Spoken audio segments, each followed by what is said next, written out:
On verra après. Donc aujourd'hui, j'aimerais parler, et il me semble que c'est de circonstance, de la vie après la mort. Parce que qu'on le veuille ou non, il y a une certitude sur cette terre, c'est qu'un jour ou l'autre, eh bien, nous allons quitter ce monde. Mais pour aller où? Certaines personnes affirment que personne finalement n'en est jamais revenu de la mort. Personne n'a jamais vu ce qu'il y a de l'autre côté. Mais est-ce vrai? Il y a certes beaucoup de témoignages de personnes qui ont vécu ce qu'on appelle des expériences de mort imminente. Alors, si une grande majorité sont effectivement dignes de confiance, il y a aussi des témoignages qui sont plus ou moins farfelus, et au final, un doute subsiste malgré tout. Vous pouvez venir vous installer. Finalement, un doute peut subsister, et nous sommes, nous les humains, des champions pour douter. Nous sommes en revanche capables de croire en beaucoup de choses, quelquefois même des choses de néant, qui n'apportent rien, mais pour ce qui concerne la vie après la mort, les avis sont relativement partagés et plusieurs pensent que nous ne pouvons pas finalement avoir de certitude. J'aimerais apporter un éclairage biblique. Alors bien évidemment, je ne vais pas pouvoir traiter de ce thème de manière très approfondie, étant donné la grande quantité de textes bibliques qui nous sont proposés par les Saintes Écritures. Cependant, j'ai relevé quelques textes qui nous donnent des éléments certains, solides, sur lesquels nous pouvons nous appuyer, nous qui sommes chrétiens.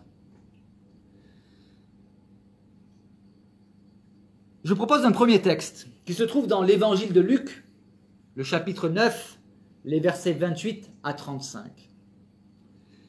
Jésus prit avec lui Pierre, Jean et Jacques, et il monta sur la montagne pour prier. Jésus prend avec lui le trio de choc.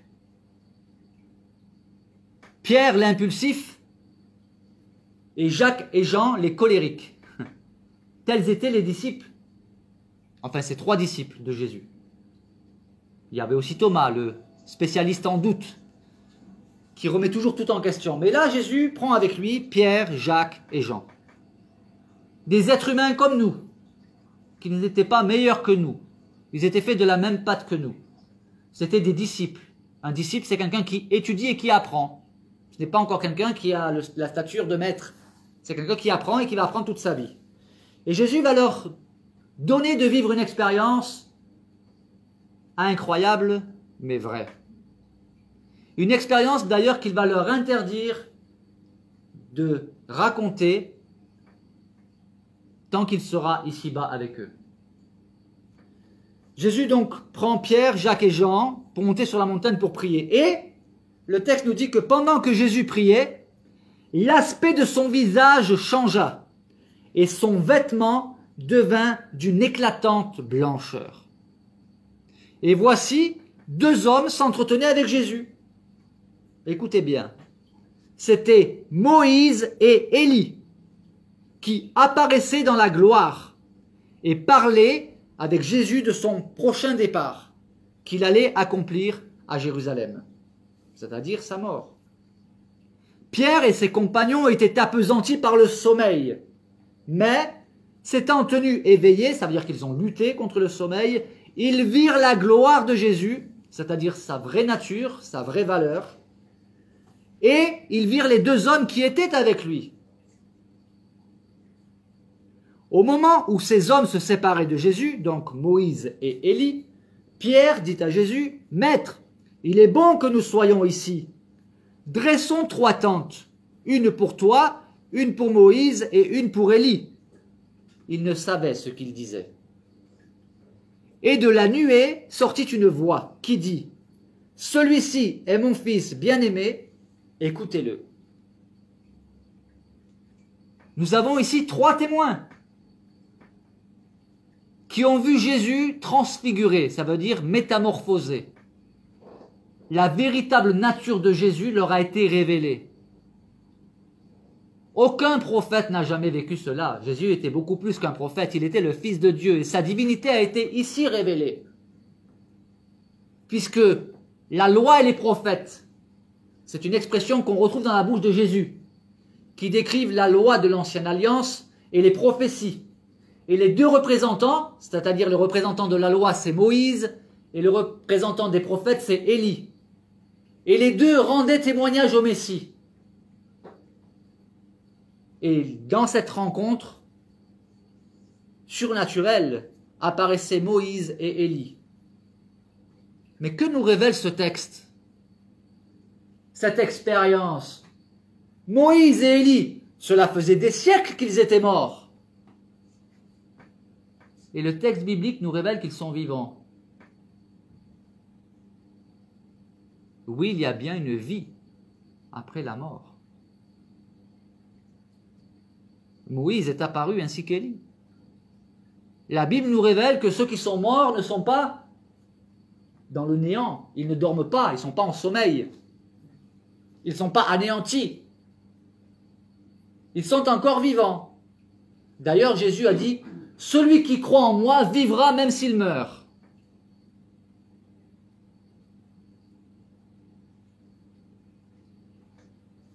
On comprend que Pierre, Jacques et Jean souhaitaient prolonger cette expérience. Pierre dit, je vais monter des tentes, une pour toi, une pour Moïse et une pour Élie. Passer une expérience aussi extraordinaire, nous n'avons pas envie de retrouver notre quotidien.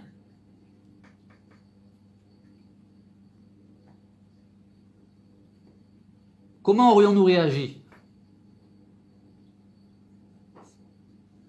C'est une histoire incroyable, n'est-ce pas?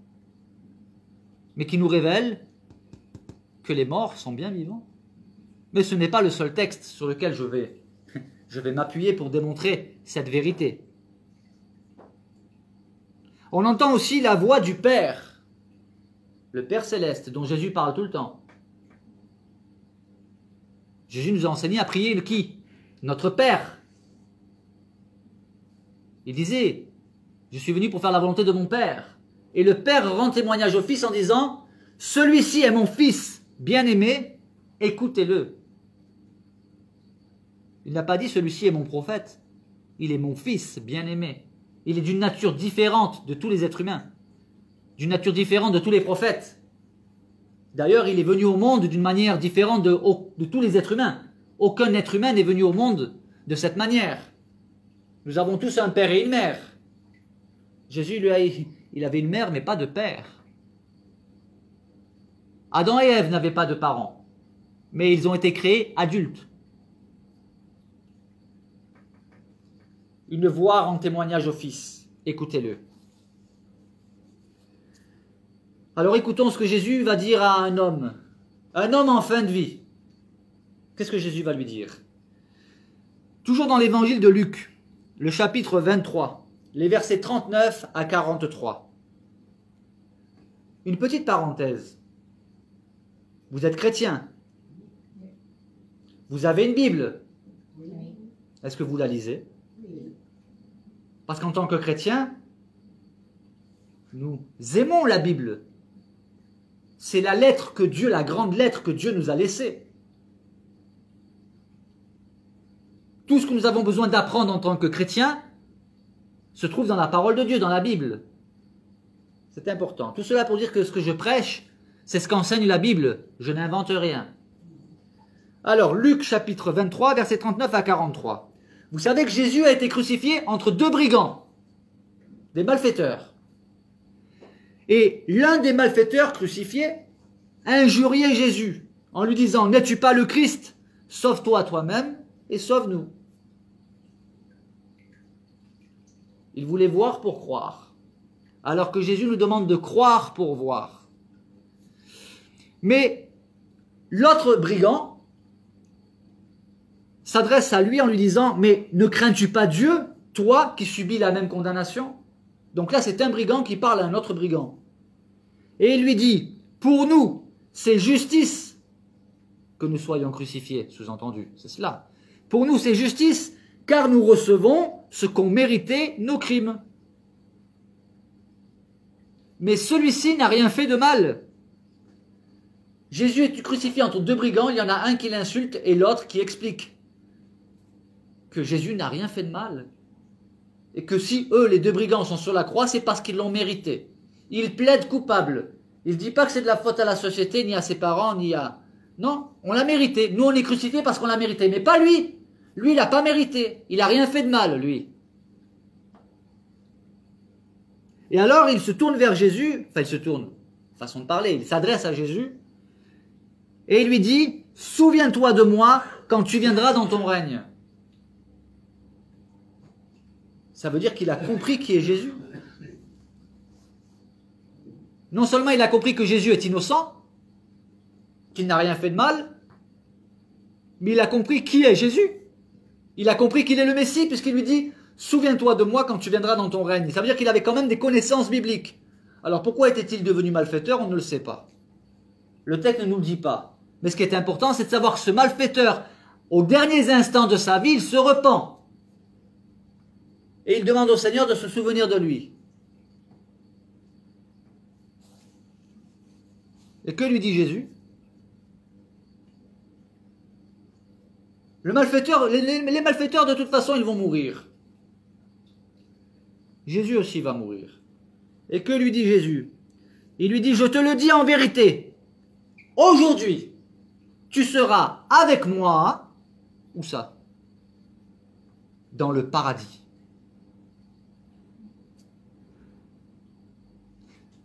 Ça veut dire, quand tu vas mourir, c'est pas la fin, ce n'est pas terminé. C'est le début de la vraie vie, celle qui dure éternellement.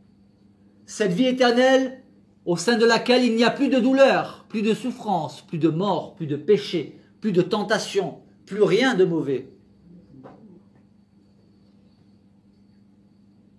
Aujourd'hui, tu seras avec moi. Une question. Est-ce que ce malfaiteur mérite d'être au paradis pour l'éternité? Il ne mérite pas. D'ailleurs, aucun d'entre nous ne mérite. Nous ne méritons pas le paradis. Pourquoi? Parce que dans notre nature, à cause de notre nature, nous commettons des péchés. Et dans le paradis de Dieu, auprès de Dieu, les pécheurs n'ont pas leur place. S'ils se présentent tels qu'ils sont. Nos bonnes actions, c'est bien, mais elles n'effacent pas les mauvaises. On ne peut pas marchander avec Dieu. Pour pouvoir avoir accès au paradis, il faut croire en qui?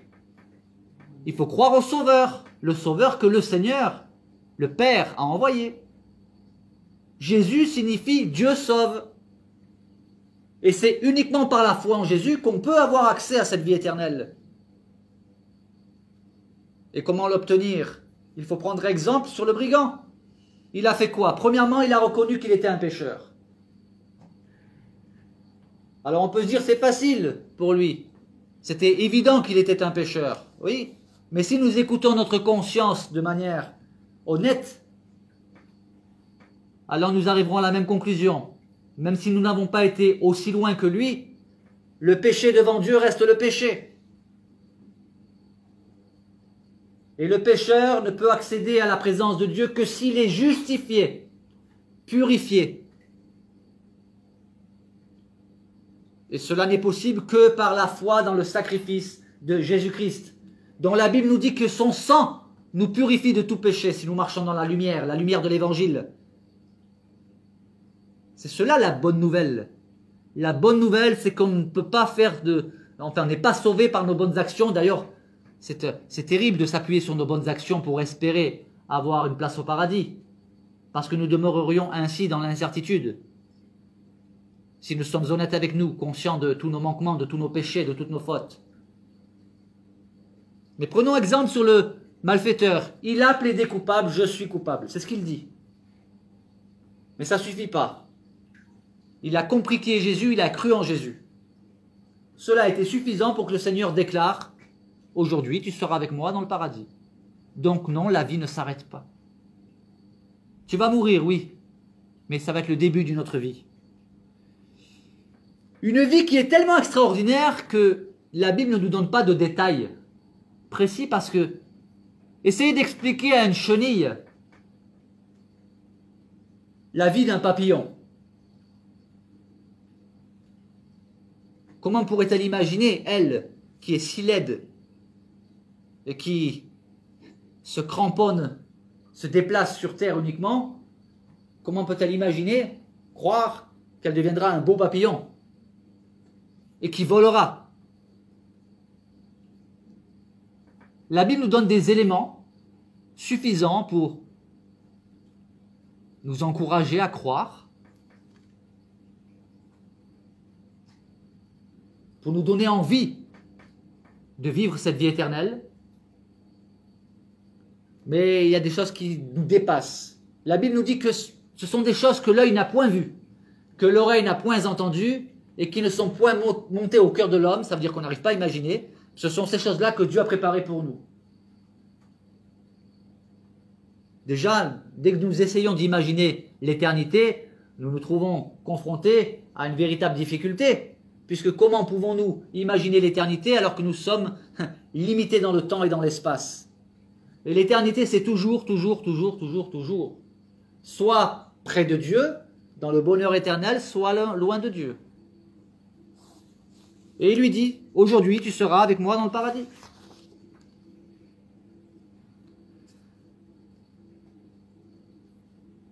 Certains pensent que lorsqu'on meurt, eh bien, on rentre dans une espèce de sommeil, jusqu'à la résurrection. Mais non.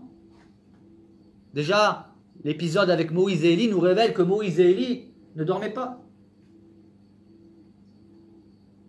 Mais il y a un autre texte biblique où Jésus nous décrit, sous une forme plus ou moins imagée, ce qui se passe lorsqu'on meurt.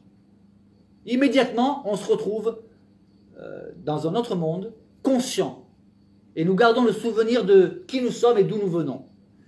Ce texte se trouve dans l'évangile de Luc, toujours, chapitre 16, et je vais lire du verset 19 à 31. Il y avait un homme riche, toujours vêtu d'habits coûteux et raffinés, et sa vie n'était chaque jour que festin et plaisir. Tout va bien pour lui. Il y avait aussi un pauvre homme qui s'appelait Lazare. Lui, il se tenait couché devant le portail de la villa du riche. Et son corps à lui, il était couvert de plaies purulentes. Il aurait bien voulu calmer sa faim avec les miettes qui tombaient de la table du riche. Et les chiens même venaient lécher ses plaies. Quel contraste! Un riche pour qui tout va bien, qui vit dans l'opulence, qui mène joyeuse et brillante vie, et un pauvre, qui lui est malade, et qui ne peut même pas manger les miettes du riche, parce qu'il lui donne rien finalement. Et voilà qui arrive l'inévitable, le pauvre et le riche meurent. Le pauvre mourut, et les anges l'emportèrent auprès d'Abraham. Et le riche mourut à son tour, et on l'enterra. Et dans le séjour des morts, où il souffrait cruellement, le riche leva les yeux et aperçut de loin Abraham. Et il voyait Lazare, le pauvre, qui était à côté de lui. Alors il s'écria, en s'adressant ainsi, « Abraham, mon père, aie pitié de moi. Envoie donc Lazare, qu'il trempe le bout de son doigt dans l'eau et me rafraîchisse la langue, car je souffre horriblement dans ces flammes. » Il est mort et tout de suite, surtout dans un lieu de tourment. Il n'a vécu que pour lui, que pour ses plaisirs. Et à présent, il demande la pitié, la miséricorde, alors que lui-même n'a pas exercé cette miséricorde. Il n'a pas eu pitié du pauvre. Il demande pitié de moi. Il demande même que Lazare vienne rafraîchir sa langue en trempant le doigt dans l'eau et lui mettre sur la langue. Mais Abraham lui répondit, « Mon fils, souviens-toi de combien de bonnes choses tu as joui pendant ta vie, tandis que Lazare, lui, n'a connu que des malheurs.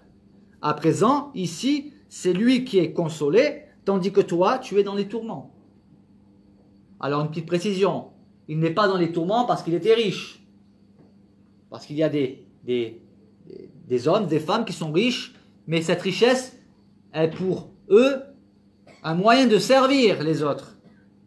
Ils sont riches, oui, mais ils ne vivent pas que pour eux-mêmes. Le problème, ce n'est pas d'être riche, ou ce n'est pas d'être pauvre, parce que inversement, le pauvre n'est pas auprès du Seigneur parce qu'il était pauvre, parce que vous avez des pauvres qui sont abjects. Mais là, le Seigneur révèle que ce riche ne vivait que pour lui-même. Donc, Abraham lui dit, non, c'est pas possible. Toi, maintenant, tu es dans les tourments. De plus, il y a maintenant un immense abîme entre nous et vous. Et même si on le voulait, on ne pourrait ni le franchir pour aller d'ici vers vous, ni le traverser pour venir de chez vous à ici. Ça veut dire qu'il n'y a plus de possibilité de changement de situation. La Bible nous dit qu'il n'y a pas de réincarnation, ça n'existe pas. Il n'y a pas de purgatoire, ça n'existe pas dans la Bible. La Bible dit qu'il est réservé aux hommes de mourir une seule fois, après quoi viendra le jugement. C'est pendant que nous sommes vivants que tout se décide. Une fois qu'on est mort, cela ne sert plus à rien. Les dés sont jetés. Les choix se font de notre propre volonté, consciemment. Alors, dans ce cas, le riche, il lui dit, « Je t'en conjure, père Abraham, envoie au moins Lazare dans la maison de mon père. » C'est-à-dire, il demande en fait à ce que Lazare soit ressuscité. Pourquoi faire? Pour aller voir sa famille, parce qu'il se rappelle de sa famille. Il va donner des détails. J'ai 5 frères, et j'aimerais que Lazare les avertisse pour que mes frères n'aboutissent pas eux aussi dans ce lieu de tourment. Ça veut dire qu'il sait la vie que ses frères sont en train de mener. Et il sait qu'eux-mêmes vont se retrouver aussi dans ce lieu de tourment, s'ils ne se repentent pas. Donc on voit bien que lorsqu'on meurt, on est conscient de qui on est.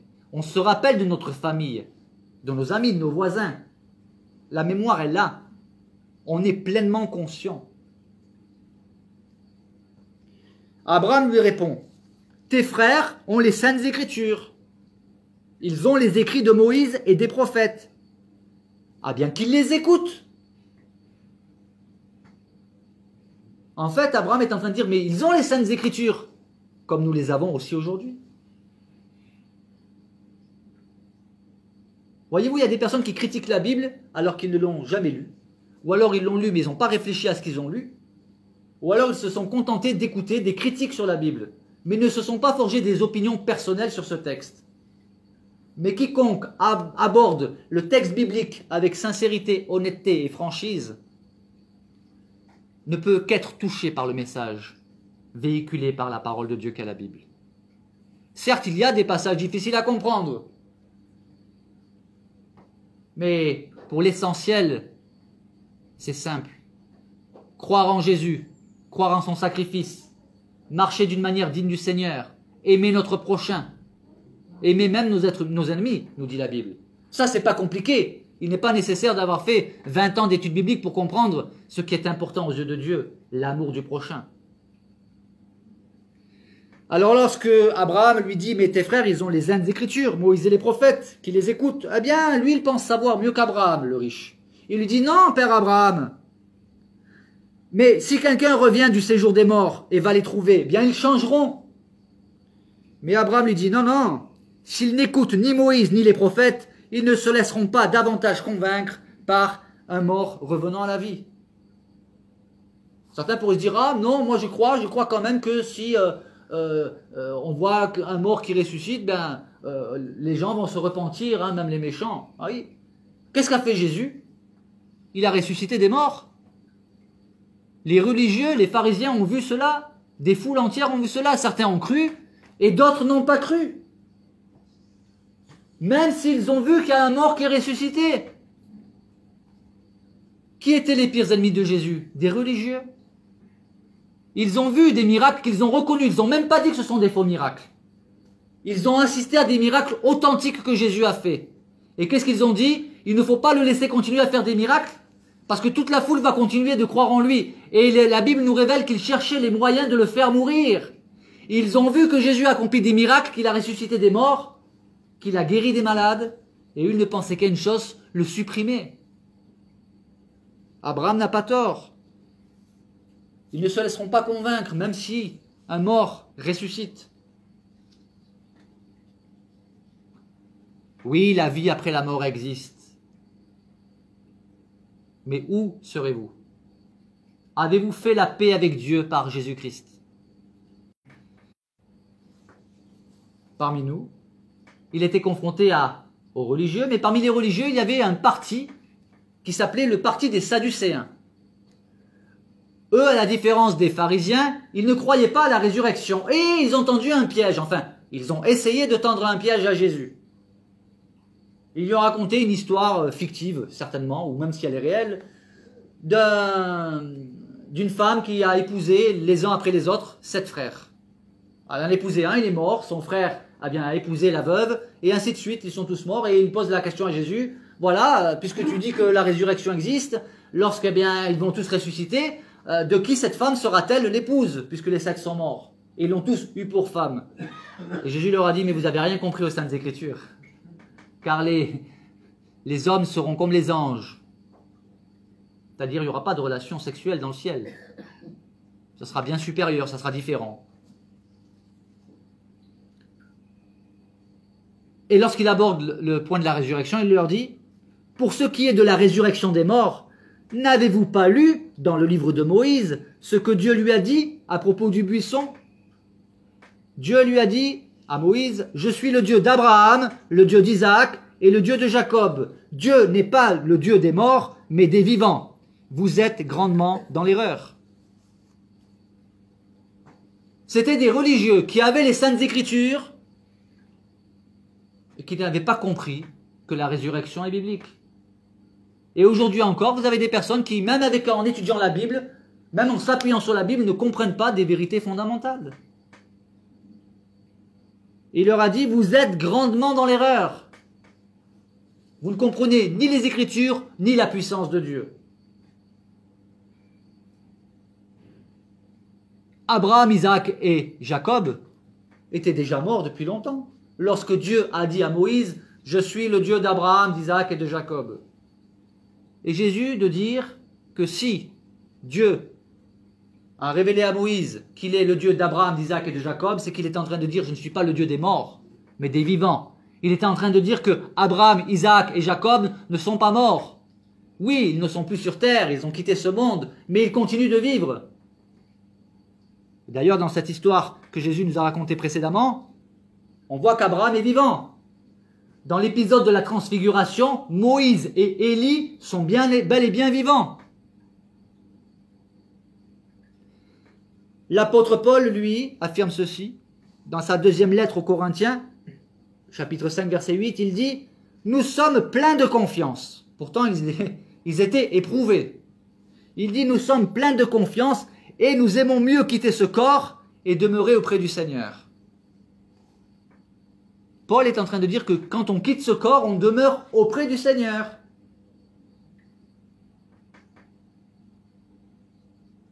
Cela va dans le même sens de ce que Jésus a dit aux brigands. Aujourd'hui, tu seras avec moi dans le paradis. Lorsque Étienne, le martyr, a été lapidé, vous savez qu'Étienne était un homme de Dieu, rempli de Saint-Esprit et rempli de foi, un homme enthousiaste, qui a prêché à ses compatriotes. Et ce qu'il leur a dit ne leur a pas plu. Et qu'est-ce qu'ils ont fait? Ils ont décidé de le lapider. Et pendant qu'ils étaient en train de le lapider, lui, il priait et disait « Seigneur Jésus, ne leur impute pas ce péché. » Il a pris exemple sur Jésus. Il a prié pour ceux qui étaient en train de le tuer, de le lapider. Et il a dit, au moment fatidique, « Seigneur Jésus, reçois mon esprit. » Et nous savons qu'Étienne, parce que la Bible nous le raconte, il a vu Jésus, parce qu'il a dit « Je vois le Fils de l'homme », ça veut dire le Messie, debout à la droite de Dieu, parce que Jésus s'est levé pour son martyr. Et il lui a accordé cette vision. Pendant que Étienne se faisait lapider, le texte biblique nous dit que son visage apparut à tous ceux qui étaient présents comme le visage d'un ange. Il rayonnait son visage pendant qu'il se faisait lapider.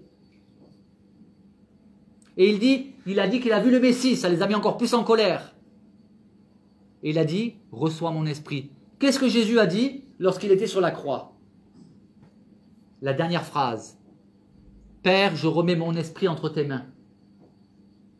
Parce que certains nous disent, oui, mais tant qu'on n'est pas ressuscité, on dort. Et pourquoi la résurrection du corps? Parce que ce que Dieu a créé le corps, notre corps humain, Dieu le restaure et je dirais même le transforme. Il a été semé corruptible, il ressuscitera incorruptible. Nous aurons un nouveau corps. Mais alors, qui c'est qui?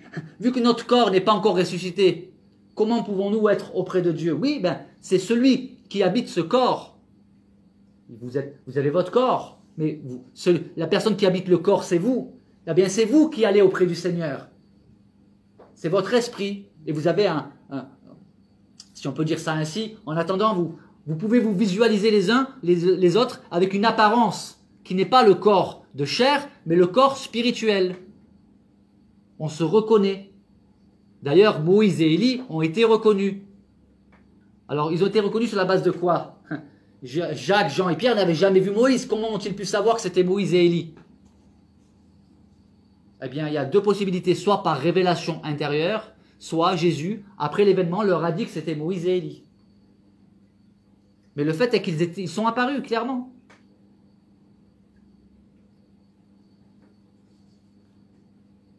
C'est notre esprit, c'est-à-dire nous, ce que nous sommes, qui rejoint le Seigneur lorsque nous mourrons. Et quel bonheur! Quel bonheur! Malou se réjouissait de partir, rejoindre son Seigneur. J'ai personnellement connu aussi une personne âgée, il y a de cela bien des années, qui avait vécu une expérience où elle avait vu le paradis. Elle avait beaucoup de mal à le décrire, mais ce qui est certain en tout cas, c'est que lorsqu'elle en parlait, elle rayonnait. Et elle n'avait absolument plus aucune peur de la mort, et la seule chose qu'elle attendait, c'était de partir pour l'éternité. J'ai eu le privilège de discuter à maintes reprises avec cette personne. L'apôtre Paul écrit aux Philippiens, chapitre 1, verset 21, il dit « Christ est ma vie et la mort m'est un gain ». Ça veut dire c'est largement supérieur à tout ce qu'on peut gagner. Un gain, ça veut dire gagner. Mourir, pour moi, c'est gagner. C'est une victoire. Christ est ma vie, et même si je meurs, eh bien pour moi, c'est un gain. Comment peut-on dire cela si on n'a pas des certitudes solides? 2 versets plus loin, il dit ceci. Il dit « Je suis pressé des deux côtés ». En fait, il avait un conflit intérieur, l'apôtre Paul. Rejoindre le Seigneur, c'est parce que c'est ce qu'il y a de meilleur. Ou rester ici parce que les frères et sœurs, l'Église, avec un grand E, tous les chrétiens qu'il rencontrait lors de ses missions, ils avaient besoin de lui. Parce qu'il était l'instrument que Dieu a utilisé pour asseoir la doctrine chrétienne. L'apôtre Paul est quand même le plus éminent théologien que la terre ait porté. Et alors il avait ce conflit intérieur. Rester ici pour continuer d'édifier et de poser les fondements qui existaient déjà, mais de les répandre, ou alors de rejoindre le Christ. Il dit ceci: je suis pressé des deux côtés, j'ai le désir de m'en aller et d'être avec Christ, ce qui de beaucoup est le meilleur. Il dit, j'ai le désir de m'en aller et d'être avec qui? D'être avec Christ, avec le Seigneur. Et il dit, c'est de beaucoup le meilleur, il n'y a pas mieux. C'est difficile à imaginer, n'est-ce pas? Surtout que la mort fait peur. Ou même si nous n'avons pas spécialement peur de la mort en elle-même, le passage de la vie à la mort peut faire peur. Il y a des personnes qui disent, moi si je meurs pendant mon sommeil, ça ne me fait pas peur. Par contre, de se voir dépérir, etc., voilà, de souffrir, cela peut faire peur. Je suis convaincu que si nous pouvions avoir une vision de ce qui nous attend de l'autre côté, nous serions prêts à mourir avec joie. Et c'est d'ailleurs le cas de ceux qui ont vécu des expériences.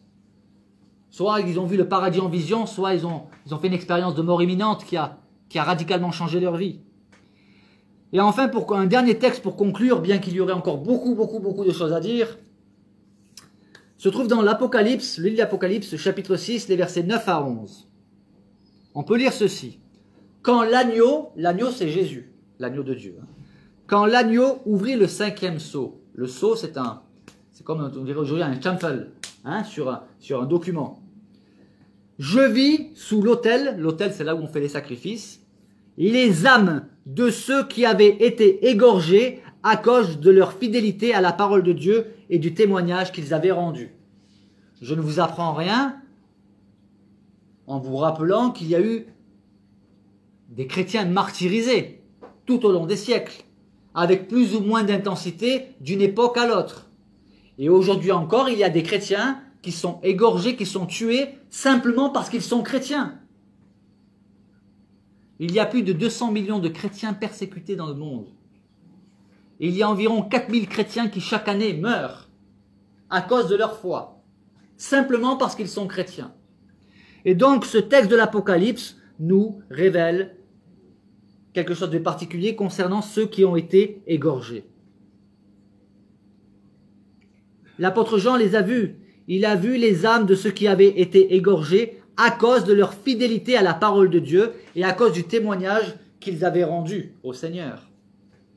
Et ces âmes que l'apôtre Jean a vues, il s'écriait d'une voix forte en disant « Maître saint et véritable, jusqu'à quand tarderas-tu à juger les habitants de la terre et à leur demander compte de notre mort ?» Il ne demandait pas vengeance, mais justice. Car Dieu est le Dieu de justice. La Bible nous dit que ne vous y trompez pas, on ne se moque pas de Dieu. Ce qu'un homme aura semé, il le moissonnera aussi. Et la Bible nous dit aussi que il est de la justice de Dieu de rendre les afflictions à ceux qui nous affligent, c'est-à-dire de rendre les souffrances à ceux qui nous font du mal. Quand le Seigneur nous demande de prier pour nos ennemis, c'est de prier afin que le Seigneur leur fasse grâce, qu'il leur accorde la repentance. Parce que, il faut le dire, ceux qui nous persécutent sont en danger. En réalité, tous ceux qui commettent le mal envers quiconque sont en danger. Mais à bien plus forte raison, ceux qui martyrisent les chrétiens. Et ils ont posé cette question. Donc on voit ici dans ce texte que ceux qui ont été égorgés, ceux qui ont été tués, ceux qui sont morts, sont vivants. Ils s'expriment, ils parlent, ils se souviennent de ce qu'ils ont vécu. Et ils demandent la justice. Ils s'écrièrent d'une voix forte, « Maître saint et véritable, jusqu'à quand tarderas-tu à juger les habitants de la terre et à leur demander compte de notre mort ?» Alors, à chacun d'eux reçut une tunique blanche. Et il leur fut dit de patienter encore un peu de temps, de se tenir en repos jusqu'à ce que soit au complet le nombre de leurs compagnons de service et de leurs frères qui allaient être mis à mort comme eux. Dieu connaît le nombre de tous ceux qui vont être tués à cause de leur foi. Et Dieu leur dit de patienter. Et Dieu patiente encore aujourd'hui. Tant que nous sommes vivants et tant que le Seigneur Jésus n'est pas revenu, parce que la Bible nous annonce que Jésus va venir une seconde fois, eh bien, tant que nous sommes dans cette période, nous avons la capacité, la possibilité de nous repentir, de nous mettre en règle avec Dieu. Aujourd'hui, si vous entendez sa voix, n'endurcissez pas vos cœurs, nous dit la parole de Dieu. La voix qui appelle, repentez-vous et croyez à la bonne nouvelle. Et la seconde venue de Jésus est aussi certaine que sa première venue. Il avait été annoncé par les prophètes que le Messie devait venir, qu'il devait naître d'une femme vierge. Même sa mort était décrite. Et cela s'est accompli. Et il y a aussi des prophéties qui annoncent la seconde venue du Messie. Mais cette fois-ci, il viendra dans toute sa puissance, dans toute sa gloire, dans toute sa force, dans toute sa magnificence. Et cela aura lieu. Quand, nous ne le savons pas. Mais c'est certain. Alors voilà, je vais arrêter ici. Que vraiment, nous puissions prendre conscience que le fil de notre vie peut être coupé dans la minute qui suit. Il ne s'agit pas de faire peur, c'est une vérité, c'est une réalité. Il suffit de considérer l'actualité dans nos familles, dans notre voisinage, dans notre ville, dans notre pays, pour réaliser que c'est vrai, oui. À chaque seconde dans le monde, quelqu'un meurt et quelqu'un naît, approximativement. C'est trop important pour prendre cela à la légère. D'où l'importance de bien se préparer pour son éternité. On prépare nos obsèques. On prend des assurances sur tout. On achète même une place au cimetière, mais on ne peut pas acheter une place au paradis. On pense à préparer beaucoup de choses. Mais pour l'éternité, il est important de penser à accepter Jésus comme le Seigneur et le Sauveur de notre vie. Nous repentir. Et c'est cela la bonne nouvelle, c'est cela notre espérance de la vie éternelle. Et nous savons que ceux qui nous ont précédés et qui étaient dans la foi au Seigneur Jésus, nous avons des certitudes pour eux. C'est qu'ils sont auprès du Seigneur. Et pour les autres, cela ne nous appartient pas. Cela appartient uniquement au Seigneur. C'est lui qui jugera les uns et les autres. Voilà. Que le nom du Seigneur soit béni et que nous puissions réfléchir encore à notre mort et à notre vie après la mort. Amen.